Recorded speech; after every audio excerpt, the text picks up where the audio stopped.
Welcome. Come on in. No, you're not late at all. Yes, I know our session was scheduled to begin 30 minutes ago, but remember, these are your sessions. We start when you're ready. Yes, that's right. The van outside is mine. I'm leaving town after our session today. We talked about this. Well, I'm certainly glad that you feel I've been a big help so far, and that you look forward to our sessions. But just because this will be my last session as your psychiatrist doesn't mean you have a bleak future. You don't have to be afraid of what's to come. Don't worry about that now. Let's stay focused on the here and now, shall we? Excellent. Your positive attitude has always been confirmation to me that your outlook is bright, and I hope that you see it that way too. I think you're going to like where our session takes you today, so please get comfortable as before, relax, and we'll get started. Are you ready to begin? I thought it would be a good idea to review a few things from our earlier sessions first. Would that be okay with you? Very good. Even before our first session, when you discussed the need for an appointment with me, you advised me that you have a very deep, pervasive sadness, almost a hollow feeling as you explained it, due to an intense loneliness compounded by fear that you were never going to be seen as worthy of anybody's love or affection. Yes, that's right. You also were afraid to approach anybody yourself, which added to your feelings that you were going to remain alone for all of your life. And you expressed your desire for just one person to notice you, to need you, to love you. So first we began with a temperament study that revealed, among other things, that you possess an inherent feeling of worthlessness. At one point in our first session, you told me plainly that you felt you didn't deserve to be speaking with someone as beautiful and wonderful as me, much less be receiving free therapy. Yes, I know you didn't say it in those exact words, but it was certainly this feeling of worthlessness within you that was coming out. It also revealed that, although you always want your input valued, you are much more comfortable with someone else making all the major decisions in your life.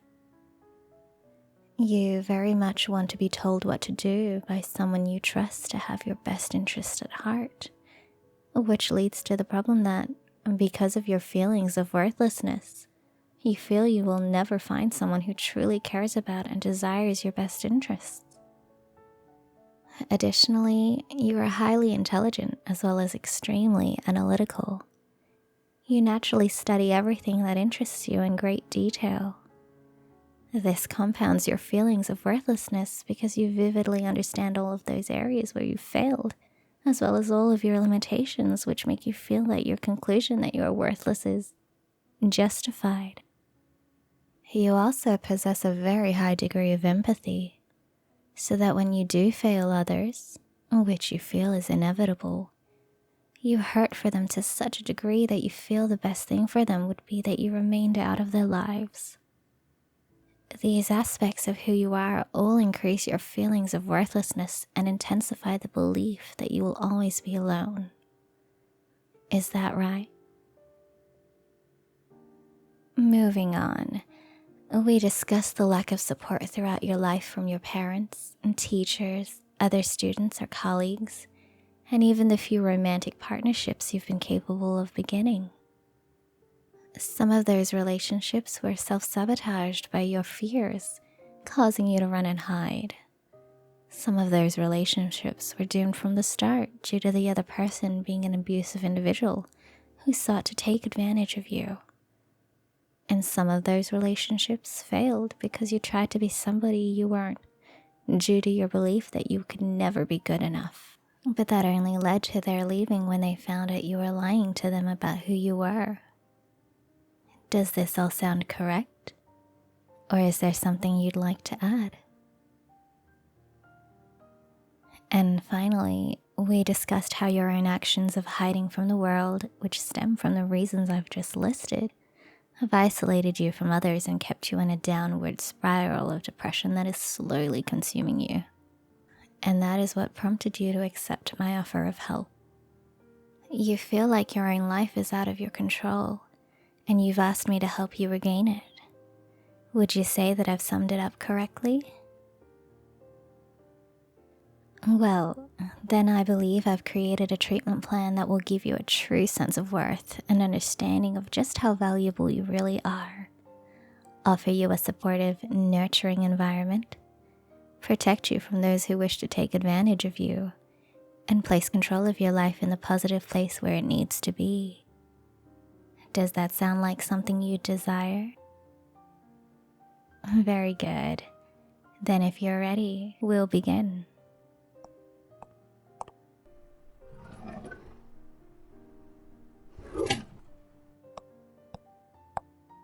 Now, to start, I want you to place your hands behind your back. Yes, this is part of the treatment, so make sure you're comfortable. This isn't intended to hurt you, just to keep you secure. I'm going to first tie your hands in place, like so. Does that feel okay? Are you comfortable?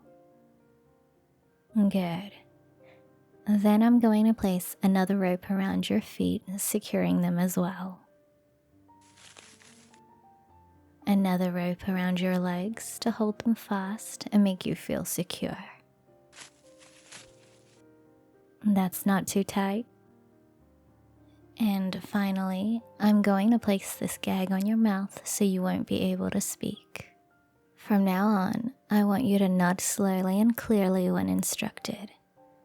Up and down for yes, and side to side for no. Do you understand? Very good. Now, what I've done is effectively taken control of your own life out of your hands. I am now responsible for your well-being. You understand? Good boy. Do you like it when I call you that? Very well. Then I shall continue to use it. Because that's exactly what you need to know. I do believe that you are a good boy. You are highly valued. You need to understand that the feelings of worthlessness inside you are simply a part of who you are and do not reflect the reality of your situation. It's normal for someone with your temperament to feel this way, and it's not wrong. For the rest of your life, no matter how you grow and no matter what you learn in order to overcome those feelings, they'll always be there under the surface. But the fact that those feelings exist doesn't make you bad. It just means that you need someone dearly important to you, such as myself, to reinforce just how special and worthwhile and loved you are. Feeling worthless doesn't make you worthless. You are a good boy. But since it's so difficult for you to intrinsically understand that on your own and to gain a feeling of self-worth internally, you've been tied up, bound by your own thoughts and emotions. You require an external source, like me, that will be loving and nurturing to let you know the incredible value you have, and yet forceful enough to overcome your own tendencies towards negativity and keep you from escaping the place of safety and love she's created for you, to let you know the perfection she sees in you, her good boy. And you need that forceful yet loving reinforcement to be backed up by actions that will show you how loved you are and prove that my words aren't hollow. You need me to let you know you're a good boy, but you also need me to show you how valuable and loved you are. So what I'm going to do is sit here beside you and then gently lower you down so your head is resting on my lap. That's a good boy. Are you comfortable? And if I gently massage your scalp like this, does that feel good to you? Does that let you know how much I care for you and desire your well-being? Very good. And as I continue to softly caress your head, I will continue to tell you that you are my good boy, the most beautiful person on earth, and my most valued treasure. You are the reason I get up in the morning, and the last thing I think about before falling asleep at night. I would do anything to make you feel loved, protected, and happy. And does it lift your spirits and make you feel better hearing me tell you such things, my good boy? Yes, of course it does. And why wouldn't it? Those are the positive, affirming, caring things you've longed for someone to tell you all your life. But, and this is very important, do you believe it when I say those things? No, that's right. And why would you? I'm just a psychiatrist who's telling you such things because that's her job, right? You're intelligent and analytical, as I said, and that part of you knows that you can't believe I would really think you're the most beautiful person on the planet, or that you're the greatest treasure I could ever possess. So I must be exaggerating for the psychological effect that I'm looking for, right? Because I'm only a psychiatrist who's doing her job properly, who only just met you a little more than 2 months ago and has only had a handful of sessions with you. How could you be expected to believe such claims from a person like me? And even if you did believe me, that I long to be with you more than anything, it wouldn't matter because, as a psychiatrist, I'm not allowed to enter into such an intensely involved relationship with a patient. But what if I told you that I wasn't actually a psychiatrist? What if I told you that in reality, I thought you were so special and so wonderful that I had been watching you for several months? What if I told you that I had tried to get your attention, but you had ignored or rejected me because you found me so beautiful and so wonderful that you hid from me because of the feelings of worthlessness I've just reviewed? And so, because of that, what if I told you that I changed my hair and appearance so you wouldn't recognize me and set all of this up in order to get you here with me because I had such strong feelings for you and that I even loved you with all my heart? And that for all of the time that I've been watching you, I've longed for the day that you were mine like this, lying in my lap, having allowed me to tie you up, letting me stroke your precious hair with my fingers, and telling you what a good boy you were. If I told you all of that, would it help you know that you have value, that you have worth? Would it help you to understand just how special you are, knowing that someone would go to all of that trouble just to make you hers? Good boy. Because here is a secret, and I believe it's the secret to making you truly happy. All of that is absolutely true. I fell in love with you from the moment I saw you, and I've tried to get you to notice me, but you shut me and everybody else out in your life. So I resorted to other means. I've studied you for some time now. The piece of art in your bedroom that you thought you'd won in that raffle was actually a camera. I've been watching everything.